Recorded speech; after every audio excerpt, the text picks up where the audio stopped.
అందరికీ నమస్కారం, welcome to our channel. ప్రస్తుత పరిస్థితుల్లో సేఫెస్ట్ ఇన్వెస్ట్మెంట్ ఏది?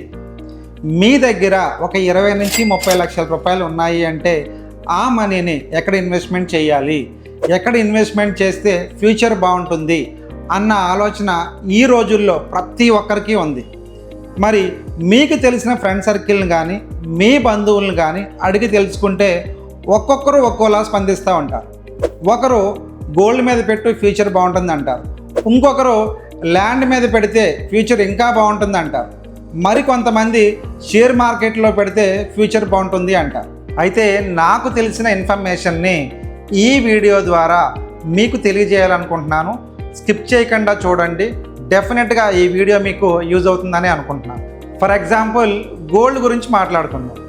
గడిచిన 2 నుంచి 3 సంవత్సరాల క్రితం గోల్డ్ మీద ఎవరైతే ఇన్వెస్ట్మెంట్ చేశారో వాళ్ళకి మంచి రిటర్న్స్ వచ్చాయని చెప్పడంలో ఎటువంటి సందేహం లేదు. మరి ఈరోజున్న పరిస్థితి ఏంటి, ఈరోజున్న రేట్లు ఏంటి, ఈరోజు మళ్ళీ అగైన్ గోల్డ్ మీద ఇన్వెస్ట్మెంట్ చేస్తే ప్రజెంట్ ఉన్న రేట్లను బేస్ చేసుకొని అగైన్ గోల్డ్ మీద ఇన్వెస్ట్మెంట్ చేస్తే అవే రిటర్న్స్ వస్తాయి అని మీరు అనుకుంటున్నారా అంటే మన దగ్గర సమాధానం లేదు. ఎందుకు అంటే ఈరోజు గోల్డ్ రేటు రోజుకు ఒక్కొక్క రేటు ఉంటుంది. ఆ రేట్లలో గోల్డ్ మీద ఇన్వెస్ట్మెంట్ చేస్తే ఎంతవరకు శ్రేయస్కరం? నిజంగా గోల్డ్ మీద ఇన్వెస్ట్మెంట్ చేసాం, తరుగు మజూర్ల రూపంలో 20 నుంచి 25% పేమెంటు గోల్డ్ షాపులు లాగేస్తున్నారు. మరి గోల్డ్ మీద ఇన్వెస్ట్మెంట్ చేస్తే ఈరోజు రిటర్న్స్ మనకి ఏం వస్తాయి ఒక్కసారి ఆలోచించండి. Second, land. గడిచిన 2-3 సంవత్సరాలుగా రియల్ ఎస్టేట్ ఎలా ఉంది ఏంటి మనందరికీ తెలిసిందే. ఈరోజు మార్కెట్ పరిస్థితి చూసుకున్నట్లయితే కనుక స్టేబుల్గా ఉంది. అంటే రేట్లు విపరీతంగా పెరిగిపోలేదు, అలాగని చెప్పి డౌన్ అయిపోలేదు, మార్కెట్ స్టేబుల్గా ఉంది. సో ఈరోజు రియల్ ఎస్టేట్లో అనుభవం ఉన్న ఏ వ్యక్తిని అడిగినా కానీ this is the right time for investment. మీరు ఎక్కడైతే కొనాలనుకుంటున్నారో ఇది బయ్యర్స్ మార్కెట్టు. ఎవరి దగ్గరైనా 20 నుంచి 30 లక్షల రూపాయలు ఉన్నాయి అంటే డెఫినెట్గా ఇప్పుడే వెళ్ళి ల్యాండ్ కొనుక్కోవాలి అని ఎవరైనా చెప్పే సమాధానం ఇదే. ఎందుకు అంటే ఒక బిల్డరు తను పెట్టిన పెట్టుబడి ఏదైతే ఉందో ఆ పెట్టుబడిని ఆన్ టైం రాబట్టుకోలేకపోతే రోజు రోజుకి ఇంట్రెస్ట్లు అయితే పెరిగిపోతాయి.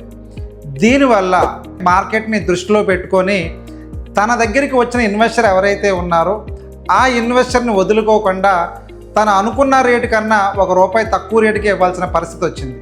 సో అందుకనే మనం దీనిని బయ్యర్స్ మార్కెట్ అని చెప్పి అంటా ఉన్నాం. ఈ సిచ్యువేషన్ని ఎవరైతే ఉపయోగించుకొని ఇన్వెస్ట్మెంట్ చేస్తారో ఫ్యూచర్లో డెఫినెట్గా మీరు లాభపడతారు.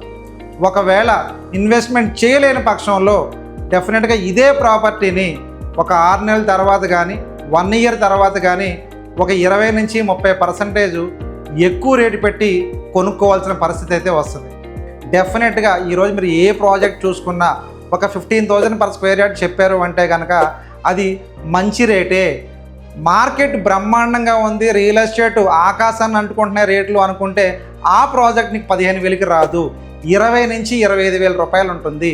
సో బయ్యర్స్ మార్కెట్ కాబట్టి ఆ రేటుకి ఇప్పుడు ఇన్వెస్ట్మెంట్ చేస్తేనే మీకు రేపొద్దున్న ఆ ప్రాజెక్ట్లో ఉన్న మీ ప్లాట్ కానీ మీరు తీసుకున్న ఎనీ ప్రాపర్టీ మంచి రేట్లు వస్తాయి అనడంలో ఎటువంటి సందేహం లేదు. సో మనం గోల్డ్ గురించి తెలుసుకున్నాం, అలాగే ల్యాండ్ గురించి కూడా తెలుసుకున్నాం. 3 షేర్స్. ఈ షేర్స్లో పెట్టుబడి ఎంతవరకు శ్రేయస్కరం ఒకసారి చూసుకున్నట్లయితే షేర్ మార్కెట్ ఎలా ఉంటుంది ఏంటి అన్నది ఎవ్వరూ చెప్పలేని పరిస్థితి. నాకు తెలిసి నేను చెప్పదలుచుకుంటే మాత్రం షేర్స్లో పెట్టుబడి మాత్రం ఒక జోదం లాంటిదని చెప్పగలుగుతాను. ఎందుకంటే 100కి ఒక 5 to 10% మాత్రమే షేర్స్లో ఇన్వెస్ట్ చేసి రిటర్న్స్ పొందగలిగారు. మిగతా 90% కూడా పెట్టిన పెట్టుబడులు కూడా చాలామందికి రాలేదు. సో ఫైనల్గా ఏం చెప్పాలి అనుకుంటున్నాను అంటే ఇది గోల్డ్ కానీ ల్యాండ్ కానీ షేర్స్ కానీ ఈ మూడిట్లో ప్రజెంట్ సేఫెస్ట్ ఇన్వెస్ట్మెంటు ల్యాండ్ అనే చెప్పగలుగుతాను 100%. ఎందుకు అంటే మార్కెట్ దృష్ట్యా ఈరోజు రియల్ ఎస్టేటు విపరీతంగా పెరిగిపోలేదు, తగ్గిపోలేదు.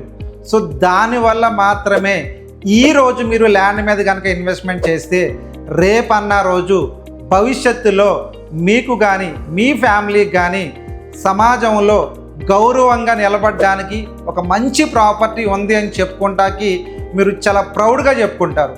సో ల్యాండ్ మీద ఇన్వెస్ట్మెంట్ చేయండి, గోల్డ్ కానీ షేర్స్ కానీ ఇన్వెస్ట్మెంట్ వద్దు.